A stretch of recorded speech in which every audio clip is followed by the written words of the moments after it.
que Hebreus tem. Por isso, depois, ao final, diante de todas essas verdades, ele vai incentivar os seus leitores a observarem a tão grande nuvem de testemunhas. Aí entra aquele capítulo que é o rol da fé, em Hebreus, né? E a partir dali ele vai apresentando os exemplos diante da situação e dificuldade que todos enfrentavam, e com isso agora encorajando a todos que seguissem o caminho de Cristo, não entrassem. Hebreus tem dois textos bem complicados ali, basicamente no capítulo 6, os versos de 4 a 6, que fala sobre apostasia. É um dos textos mais complexos e contraditórios aí nos entendimentos aí nas interpretações bíblicas, né? E que fala sobre apostasia, porque o autor está exatamente, né, encorajando os seus leitores a não abandonarem a fé, a não deixarem a fé diante das situações e dificuldades que eles estavam enfrentando nas perseguições, que eram sanguinárias, né, terríveis, né? E lá no capítulo 10 de Hebreus, abra lá comigo a Bíblia em Hebreus, no capítulo 10, os versos de 19 a 25, nós vimos exatamente essa questão da aliança, que é superior, né? Onde ele diz, no verso 19, portanto, irmãos, temos plena confiança para entrar no Santo dos Santos pelo sangue de Jesus. Aí aparece o primeiro elemento, o sangue, por um novo e vivo caminho que ele nos abriu por meio do véu, isto é, do seu corpo, o segundo elemento. Estes dois elementos presentes naquilo que nós chamamos de ceia, a ceia do Senhor, né? Tanto o sangue quanto o corpo, representados aí pelo pão e pelo vinho, não é? E aí no verso 21, temos, pois, um grande sacerdote sobre a casa de Deus, sendo assim, aproximemo-nos de Deus com um coração sincero e com plena convicção de fé, tendo os corações aspergidos, para nos purificar de uma consciência culpada, e tendo os nossos corpos lavados com a água pura, apeguemo-nos com firmeza à esperança que professamos, pois aquele que prometeu é fiel. E consideremos uns aos outros para nos incentivarmos ao amor e às boas obras. Não deixemos de nos reunir como igreja, segundo o costume de alguns, mas procuremos nos encorajar uns aos outros, ainda mais quando veem que se aproxima o dia. Então, a nova e eterna aliança, ela é baseada no corpo e no sangue, no derramamento, não é, do corpo e do sangue, e ela tem uma finalidade, não só promover essa purificação para que pudéssemos, então, acessar o Santo dos Santos, mas também, não é, a ceia, ela promove aquilo que no grego se diz koinonia, não é, do grego koinos, que é exatamente a comunhão. E nos versos 24 e 25, ele vai dizer lá, e consideremos uns aos outros para nos incentivarmos ao amor e às boas obras.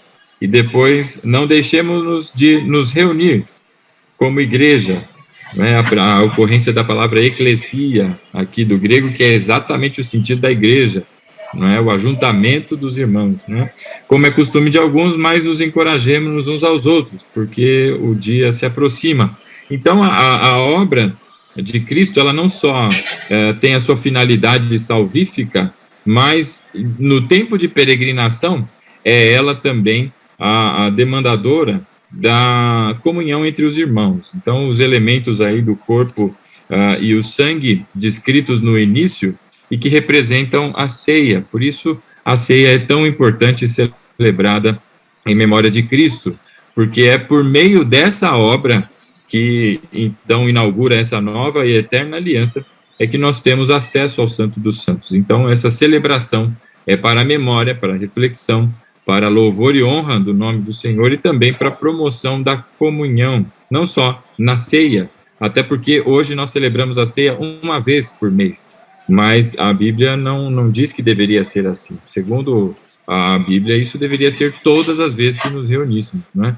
Então, todos os cultos deveriam ter ceia, porque é a celebração exatamente da comunhão baseada na nova e eterna aliança, e que para o seu, não é, para efeitos aí, fundamento e execução, demandaram o corpo e o sangue de Cristo. Bom, nós vimos isso porque a obra de Cristo é estudada em Cristologia, e a obra de Cristo, meus irmãos, ela se consiste em em suma, ou na sua principal questão, não é? Ou seja, o ponto central da obra de Cristo se baseia ali na questão da morte e da ressurreição. Em Romanos, abra lá comigo em Romanos, no capítulo 4, no verso de número 25, nós vamos encontrar dizendo exatamente isso, né? Romanos 4, no verso 25. Aqui. Eu já fui lá pegar a primeira já. Já?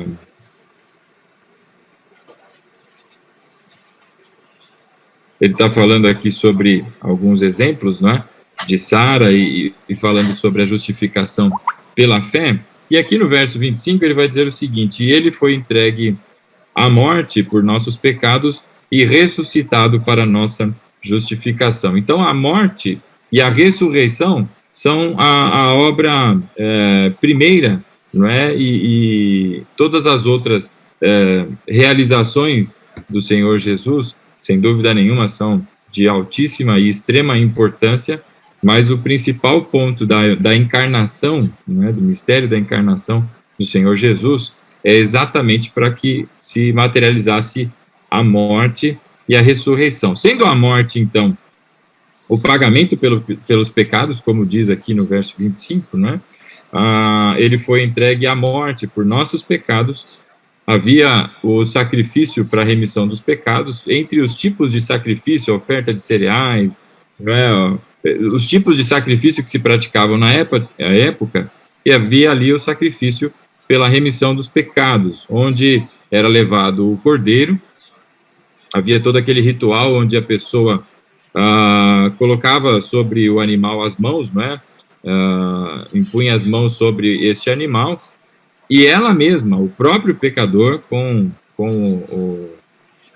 a faca ali, não é, o objeto cortante ali, ela imolava aquele cordeiro. Então, e ela tinha que assistir tudo aquilo, com um objetivo muito claro da substituição e de que se promovesse aquilo ao assistir à morte daquele animal, o derramamento do seu sangue, né, sendo o animal não responsável pelos pecados, aquilo não gerasse no coração da pessoa, não é, de quem estivesse ali a ofertar aquele sacrifício, exatamente o sentimento, não é, de arrependimento pelos atos cometidos e que estavam sendo pagos ali, não é?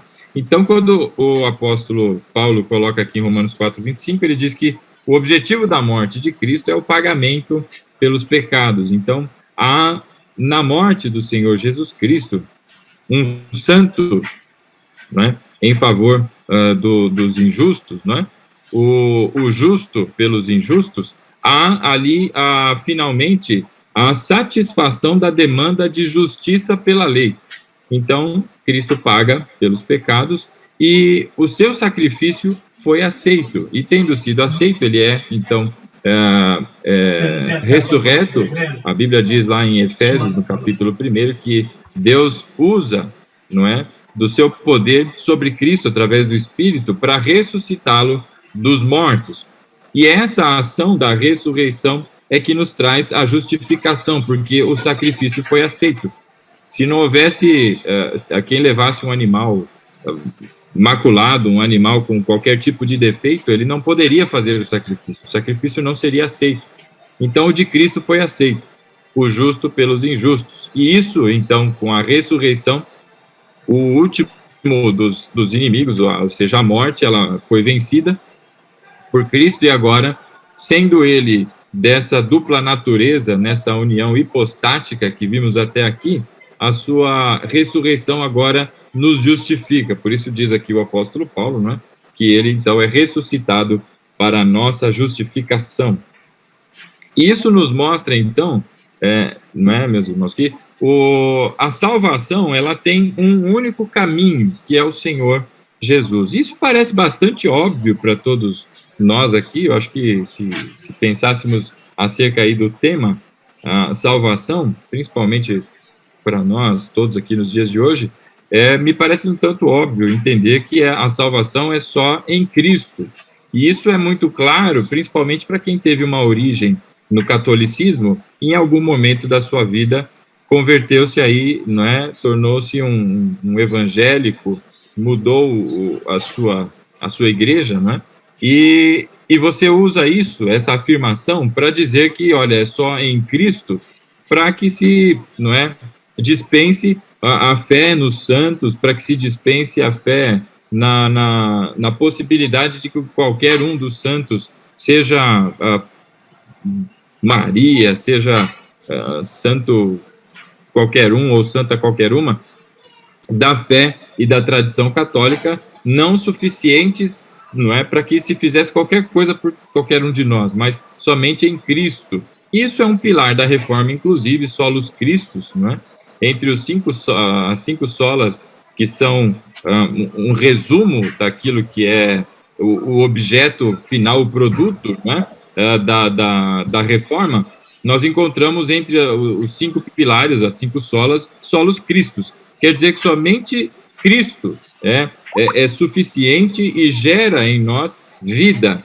Isso, apesar de ser bastante óbvio, não é? A gente precisa voltar a esse tema por algumas razões, exatamente para cuidado com as afirmações, cuidado com as linhas de pensamentos que se tem por aí.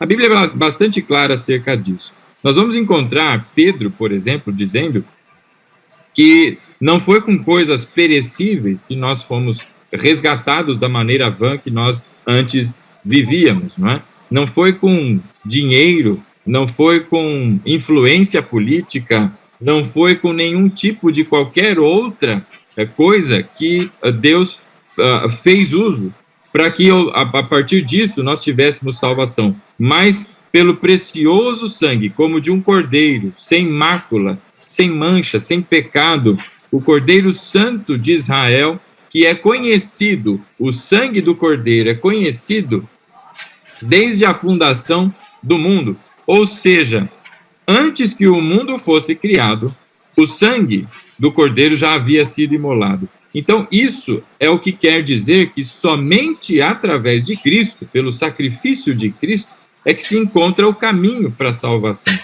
E eu estou sendo taxativo, já já eu chego no ponto e você vai me entender. Porque ainda existe entre, não é, os evangélicos aí, distorções acerca disso e entendimentos diferentes, abrindo espaço para pensamentos universalistas disfarçados, aí a gente já vai entender um pouco até acerca disso. Mas o que Pedro quis dizer de que o sangue de Cristo é conhecido e conhecido com efeito antes da fundação do mundo, quer dizer que antes que o mundo fosse criado, antes de Gênesis 1, verso 1, que é a narrativa da obra criativa do Senhor, antes de tudo aquilo, o sangue de Cristo já havia sido imolado. Isso implica dizer que a criação do mundo tinha uma dependência, a dependência de um pagamento. Dentro de um plano, dentro desse decreto divino instituído pelo Senhor, havia a necessidade do derramamento de sangue em função do pecado que já era conhecido. A queda de Adão já era conhecida. E para que se viabilizasse a obra de criação, havia necessidade do derramamento de sangue. E é isso o que Pedro está a dizer quando menciona que este sangue é conhecido e conhecido com efeito. Não é só conhecido, mas conhecido com efeito antes da fundação do mundo, ou seja, antes de que todas as coisas fossem criadas. E é por isso também que tanto João, no capítulo 1, quanto em Hebreus, também no capítulo 1, vão dizer que é por meio de Cristo que todas as coisas são feitas, e sem ele nada do que se fez haveria de se fazer. Não quer dizer que Deus não tenha poder de criar e que o Espírito Santo não tenha poderes, não é? Porque a Trindade, Deus é um só, manifestos em 3 pessoas diferentes, como nós conhecemos a doutrina da Trindade. O fato é que o sangue foi imolado, portanto, a insígnia do sangue é a base para toda a criação, o derramamento do sangue do Cordeiro. E é por isso que, desde o momento da criação, quando chega finalmente o momento em que nós conhecemos ali o texto, a partir do capítulo 3 de Gênesis, em que o homem tem ali a queda, né, o lapsus, como nós vimos alguns dias para trás, quando o evento do lapsus, ou seja, a queda do homem, Deus, ao sentenciar tanto a serpente, a mulher e o homem, durante a sua sentença, Deus já anuncia, na sentença dada à serpente, Deus já anuncia que viria o descendente, a semente da mulher, e que este esmagaria a cabeça da serpente, sendo ela também responsável por morder o seu calcanhar, mas que ela seria esmagada, pisada na cabeça pela semente da mulher. Então, desde ali, este plano, que não foi algo gerado a toque de caixa, Deus se viu em saia justa porque o homem pecou, meu Deus, Deus dizendo, né, meu Deus, o que é que eu vou fazer? Ou alguma coisa assim, obviamente, isso tudo é uma grande brincadeira. Não houve isso. O fato é que já era conhecido, já era de ciência de Deus que isso acontecesse, e ao acontecer, é anunciado o plano de salvação. Então, dentro da obra salvífica de Cristo e do Senhor, e que antecede todas as coisas, não é?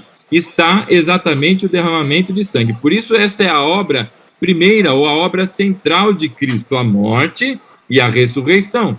Porque é através disso, pela morte, como vimos aqui em Romanos 4:25, a morte faz o pagamento pelos pecados, e a ressurreição nos dá justificação. É essa a conclusão da obra, ou seja, está consumado na morte, tudo foi pago, e este sacrifício foi aceito.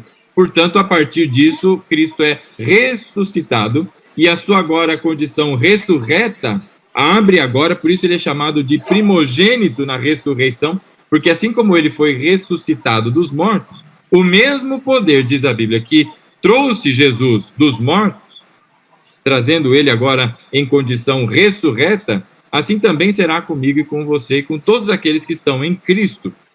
É essa a obra da salvação. E se nós entendermos isso, nós vamos perceber o seguinte, que a partir da queda, a partir do lapsus, a maneira pela qual Deus instituiu que o homem voltasse à sua condição primeira, ou seja, livre dessa natureza pecaminosa, livre da condição da condenação pelo pecado, ou seja, a condenação tem um salário, né? A obra vai ter o seu salário. O salário do pecado é a morte. Então, diante dessa obra do pecado, agora que trouxe a morte, a maneira pela qual Deus instituiu que isso tudo fosse desfeito é através da vinda do Messias, é através de Cristo. Portanto, a única maneira de se desfazer esse engodo todo, essa obra que o diabo promoveu, não é? E que resultou pelo pecado, pela desobediência, pela falta, pelo lapsus do homem, a sua queda, resultou na natureza pecaminosa, a destituição do que era chamado livre-arbítrio, o aprisionamento no pecado, a cegueira e a surdez espirituais. Agora, tudo isso é resultado do pecado. A única maneira para se deixar essa condição é através de Cristo. Então, todos os que se seguem a partir de Adão, e Adão em si, todos eles só encontram salvação por meio de Jesus Cristo. Então, tanto Abel, tanto os demais, Noé, os que se seguiram aí, Sete, todos os descendentes que vão, Enoque, que você conhece, foi trasladado, todos eles, até a chegada de Abraão, todos eles, a única maneira que se tem para que alcance a salvação é somente em Cristo. E alguém pode dizer, pastor, mas Cristo ainda não havia vindo ao mundo. Por isso, Pedro diz que o sangue de Cristo é conhecido, e conhecido com efeito antes da fundação do mundo, porque é desde lá, e somente em Cristo.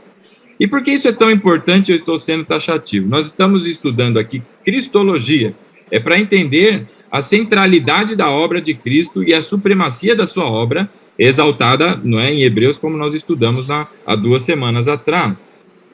Então, Cristo é superior em tudo, inclusive na sua obra. E diante dessas questões todas, algumas pessoas vão entender de maneira diferente a obra da salvação. Algumas pessoas vão dizer que não, que nos tempos que antecediam a vinda de Cristo, as pessoas que viviam na antiga aliança, as pessoas dos tempos dos profetas, as pessoas dos tempos aí de Abel, de Noé, etc., todas essas pessoas, a maneira pela qual elas eram salvas é porque elas criam em Deus. Então, a fé em Deus era motivo de justificação. Como nós vamos ver, não é, a Bíblia dizendo acerca de Abraão. E Abraão creu e isso lhe foi imputado, não é, como justiça, ou seja, ele foi justificado. A base da justificação, meus irmãos, é a mesma, Romanos 4:25, porque ele morreu pelos nossos pecados, tem que haver remissão de pecados, e a única maneira de remissão de pecados, mediante a lei, é com derramamento de sangue, é com morte. E a morte, na verdade, é do próprio condenado, mas Deus promoveu pela graça e pela misericórdia, e desde aí nós vemos a graça e a misericórdia atuando desde o Antigo Testamento, não é? Ele promove o Cordeiro, o substituto. Ele cria, isso faz parte do seu plano salvífico, todo este trâmite, não é, que acontece de sacrifícios, não é, para que se tenha a remissão dos pecados. E nós vimos na semana anterior, não a passada, a retrasada, quando fizemos o quarto dia dessa sequência de estudos aqui, nós vimos que o sacrifício que se fazia, todos eles, determinados a partir da ordem de Arão, nenhum deles era capaz de trazer uma limpeza, não é, na consciência das pessoas, ele era insuficiente. Nós vimos que a lei não era capaz de salvar, não porque ela era ruim e não porque ela era imperfeita, mas exatamente porque ela só levantava e exaltava o pecado. E para que isso? Apontando para Cristo. Porque o homem sozinho não tem essa condição, precisava de um substituto. Então vem o representante, o mediador da nova e eterna aliança, que é Cristo. Então algumas pessoas vão dizer que a salvação ela vai depender, na verdade, antes de Jesus, de que se cresce em Deus e tão somente. Porque era o que se tinha revelado até então. E não é verdade, porque desde o início e desde a queda, o Senhor já anunciou o caminho, que é exatamente a semente da mulher que esmagaria a cabeça da serpente. É através dessa obra do Messias e que foi sendo desenvolvido e compreendido pelas pessoas através dos profetas e através do tempo, e a obra, a revelação progressiva foi se manifestando, mas que desde o princípio Deus deixou conhecer que era através da obra deste o seu filho, o Messias, a semente da mulher, que viria e esmagaria a cabeça da serpente. Tanto que Eva, ao compreender aí os seus primeiros filhos, entendia que eram eles, a sua semente, os primeiros, não é? Seja Caim ou seja Abel, muito provavelmente Abel, pelo fato dele ser, não é, ter sido, as suas ofertas terem sido aceitas e assim por diante, ela tinha essa expectativa. Então, desde o início já era sabido e conhecido, portanto, há um único modelo e caminho de salvação. O nome desse modelo, o nome desse caminho é Jesus Cristo, não tem outro. Não há outro nome pelo qual sejamos salvos, senão o nome de Cristo, é o que diz a Bíblia. Isso é muito claro. Mas, independente disso, que é bastante claro para todos nós, há ainda quem vá dizer que não, baseados em alguns textos em Romanos, e vão dizer o seguinte, que não, quando o homem, ao contemplar a natureza, ao contemplar o universo formado, o homem vai perceber, não é, que não existe condições para que isso seja obra do acaso. Ele vai perceber a complexidade, é como diz a palavra, não é? Os céus proclamam a tua glória, ou seja, a obra, a criação, não é? A natureza em si, o universo, toda a sua dimensão e grandeza, fruto da obra criativa do Senhor, apontam necessariamente para um Criador. Não tem como tudo isso estar lá, não tem como tudo isso funcionar do jeito que funciona, a complexidade do organismo, das células, em nível atômico, subatômico e assim por diante. Não tem como isso estar lá sem que haja, não é, um arquiteto e que tenha promovido tudo isso. Não tem uma mente superior, não é, na nossa limitação aqui, um criador de todas as coisas. Então, ao entender isso nós vamos encontrar no primeiro e no segundo capítulos aí de Romanos, Epístola de Paulo aos Romanos, as pessoas vão olhar para isso e vão dizer, tá vendo?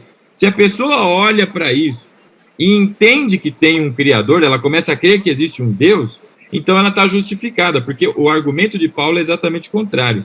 Ele está dizendo da condenação, porque muitas pessoas pensam o seguinte: ora, se é somente por Cristo que eu sou salvo, e eu só sou salvo mediante a pregação do Evangelho, quer dizer, quando eu ouço o Evangelho, quando eu ouço o ouvir da palavra, não é? A fé vem pelo ouvir e o ouvir da palavra, e a palavra de Cristo, então eu preciso necessariamente pregar o Evangelho para que a pessoa, ao ouvir o Evangelho, tenha fé, e tendo fé, através da graça, ela seja salva. É isso que a Bíblia nos ensina. Então, se eu olho para o tempo anterior a Cristo, ora, quem que pregava o Evangelho? Sendo que o Evangelho, não é, foi revelado, digamos assim, a partir de Cristo no Novo Testamento. E é essa a dificuldade de muitas pessoas ao entenderem, não é, que no passado não tinha outro modelo, é o mesmo, é a mesma pregação do Evangelho. Hoje nós sabemos que o Messias, o seu nome é Jesus Cristo. Naquela época, eles chamavam somente de Messias. Do mesmo jeito que nós anunciamos o Messias que veio e voltará, eles anunciavam o Messias que viria. Tudo aponta para Cristo, tanto aquele que estava esperando a sua vinda, como aquele que veio depois de Cristo, que é o nosso caso. Então, tudo aponta para Cristo, a pregação do Evangelho. Então, não é o fato de olhar para a natureza e perceber que tem um Deus, e contemplar isso e se submeter a esse Deus, mesmo sem saber quem ele seja, né, que vai gerar necessariamente salvação. Mas é o fato de compreender a obra salvífica de Deus, o seu plano de salvação, que é através da vinda do Filho, do seu Filho unigênito do Pai, como nós já vimos o significado disso, não é? Que é o Senhor Jesus Cristo. Então, os antigos obtinham salvação, eles eram justificados pela fé, e a fé com base nas promessas que Deus já havia feito, a promessa da vinda do Messias. E nós temos a mesma condição de salvação, que é a fé, não só na promessa, mas na realização dela em Cristo. E é este o modelo da salvação. As pessoas vão dizer, não, então o fato de crer era suficiente. Não, não era, meu irmão. E aí você pode pensar, não, isso aí a gente não encontra em muitas igrejas. Meus irmãos, eu vou separar alguns vídeos para os irmãos, não é? Eu não faço muito disso só porque às vezes alguém pode interpretar mal. É como se estivesse falando mal de outras igrejas, e não é o objetivo de falar mal de ninguém. O objetivo, o contrário, é brigar pela sadia fé, ou pela fé verdadeira, a sã doutrina, percebe? Isso é que é necessário, para que ninguém ande no engano. E existem muitas igrejas que creem que no passado Deus tinha modelos diferentes de salvação.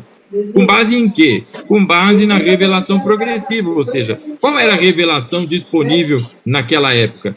Como a revelação é progressiva, ou seja, ela vai se desenvolvendo até alcançar o seu ápice, e o ápice é Cristo, não é? Cristo é o resplendor da glória de Deus, ele é a revelação completa do Senhor, não é? Então as pessoas, à medida que o tempo vai passando, e a revelação que está disponível é com base nisso que Deus, então, usava como critério. E, meus irmãos, não caiam neste engano, é somente através de Cristo. Nós vamos ver isso bem claro, por exemplo, em Atos, no capítulo 10. Eu peço aos irmãos que abram lá comigo. Atos, no capítulo 10, é o texto que vai falar da salvação de Cornélio, da sua família e de seus amigos. Então, lá em Atos, no capítulo 10, Atos dos Apóstolos, nós vamos ver o seguinte. Verso 1, Atos 10, verso 1. Havia em Cesareia um homem chamado Cornélio, centurião do regimento conhecido como italiano. Ele e toda a sua família eram piedosos e tementes a Deus. Dava muitas esmolas ao povo e orava continuamente a Deus. Presta atenção no que está acontecendo aqui. Este homem chamado Cornélio é um gentio, ele não é judeu, não é? Ele é uma pessoa que não é do arraial dos hebreus, ele é gentio, como você e como eu. Nós não somos judeus, não somos de descendência judaica, então nós somos gentios, como a Bíblia chama. E Cornélio era exatamente uma pessoa assim. E note quem era Cornélio. porque a Bíblia toma o cuidado de nos explicar. Isso é muito importante que você entenda, para refutação de doutrinas erradas. Ele diz lá que ele era um centurião do regimento conhecido como italiano. Verso 2, ele e toda a sua família. Então agora não é mais só Cornélio, mas Cornélio e toda a família, esposa, filhos, etc. Eles eram piedosos. Quando a Bíblia diz pessoas piedosas, quer dizer que dentro de um contexto de moralidade, eram pessoas decentes, corretas, não é? Generosas, amorosas. Ele é piedoso, é neste sentido a piedade aqui.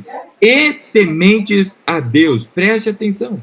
Se ele já é temente a Deus, e antes de Cristo fosse suficiente tão somente crer em Deus, Cornélio já estava salvo. Sim ou não? Você que está acompanhando comigo o raciocínio e ainda não debruçou a sua cabeça assim com sono. Sim ou não? Se ele é temente a Deus e a fé em Deus somente é suficiente, Cornélio, então, alcançou a salvação. Mas note o que acontece aqui. A Bíblia diz que ele era temente a Deus, dava muitas esmolas ao povo e continuamente ele orava a Deus. Note, continuamente orava a Deus. O que quer dizer que ele orava a Deus continuamente? Aqui não se refere a deuses pagãos, porque ele sendo gentil e sendo romano, havia ali o panteão romano. E eu sei lá de onde veio Cornélio, mas se Cornélio viesse de qualquer outra nacionalidade, porque o Império Romano era muito grande e anexou muitos territórios, não é? Durante a expansão do Império, eu sei lá qual que seja a origem, mas todas as demais nações, cada um tinha pelo menos um deus que era observado, ou era o Deus Sol, Deus Lua, Deus Terra, Deus Tatu Bolinha, e assim vai. Cornélio era temente a Deus. Que Deus?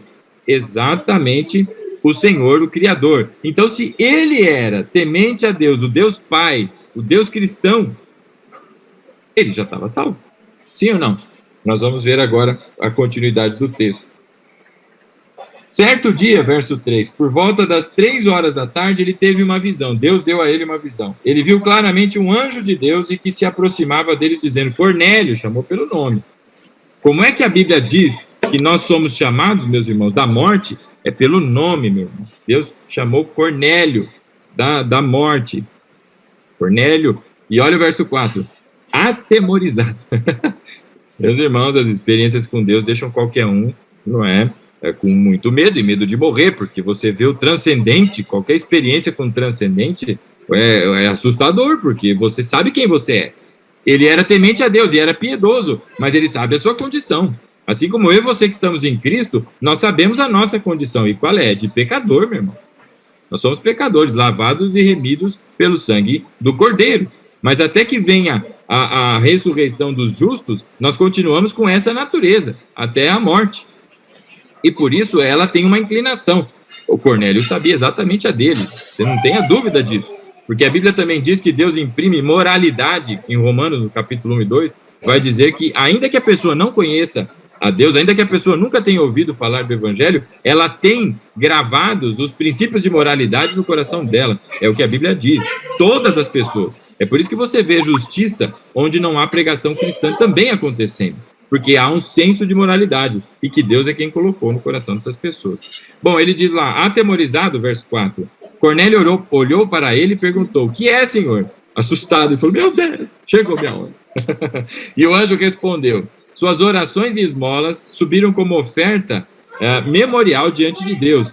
Agora, mande alguns homens a Jope para trazerem um certo homem, Simão, também conhecido como Pedro, e que está hospedado na casa de um outro Simão, só que esse é o curtidor de couro e que fica perto do mar. Depois que o anjo lhe falou, se foi, né? E Cornélio chamou 2 dos seus servos e um soldado piedoso dentre os seus auxiliares, e contando-lhes tudo o que tinha acontecido, os enviou a Jope. Então o que Cornélio faz? Diante daquilo, ele mandou, eu estou indo. Por que ele obedeceu? Porque ele é temente a Deus.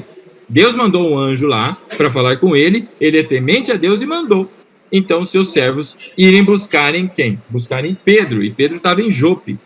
Foram lá buscar o Pedro. Aí agora, salta comigo para o verso 19.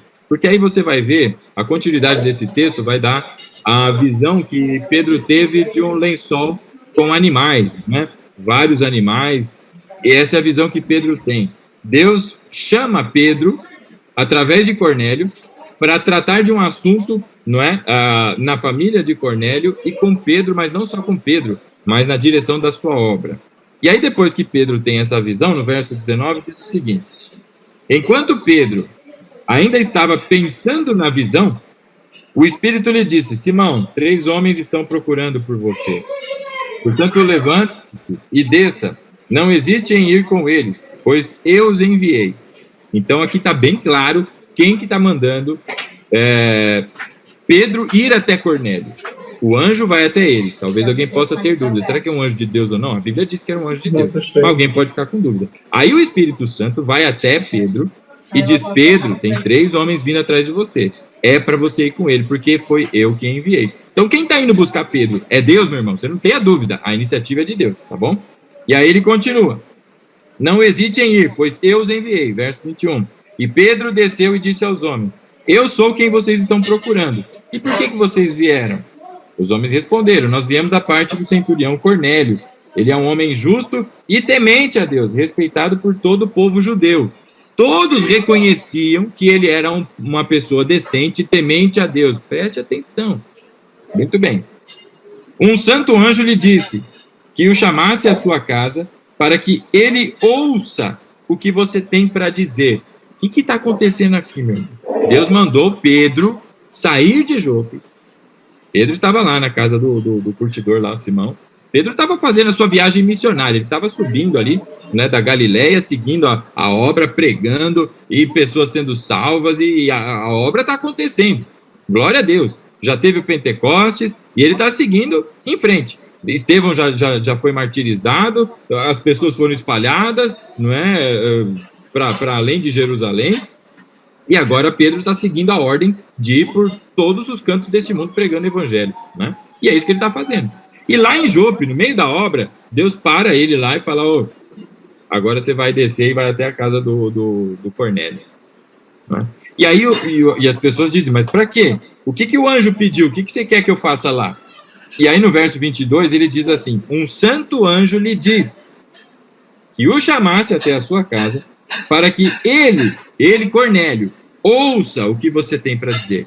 Opa, ouviu o quê? O que Pedro tem para dizer? Ah, Pedro vai contar as últimas novidades de Jerusalém. Pedro vai contar: uau, agora, né, nós somos um número maior. Pedro vai contar as estatísticas do crescimento do cristianismo. Não, meu irmão. Pedro vai lá para uma finalidade. Vai continuar lendo aí comigo que você vai ver. Você já não lembrou da história, né? No verso 23, então Pedro os convidou para entrar e os hospedou. No dia seguinte, partiu com eles Pedro e alguns dos irmãos de Jope o acompanharam. Pessoas que eram de Jope. Jope é uma cidade, não uma pessoa, né? Eu acho que você sabe, mas é bom falar. E no verso 24, e no outro dia chegaram até Cesareia. Então ele saiu de Jope a Cesareia, uma viagenzinha considerável, não é muito longe, mas é uma viagem. E Cornélio já os esperava com seus parentes e amigos mais íntimos e que tinha convidado. Então Cornélio, sabendo que vinha e era da parte de Deus, ele falou: minha família toda está aqui. Ele chamou os amigos. Olha o sentimento de quem realmente, né, compreende o que é a palavra de Deus, né? E os crentes sem vergonha hoje vai para a igreja, não se preocupa em chamar ninguém, não está nem aí, já está salvo mesmo, os outros que Deus dá um jeito aí. Veja o que fez esse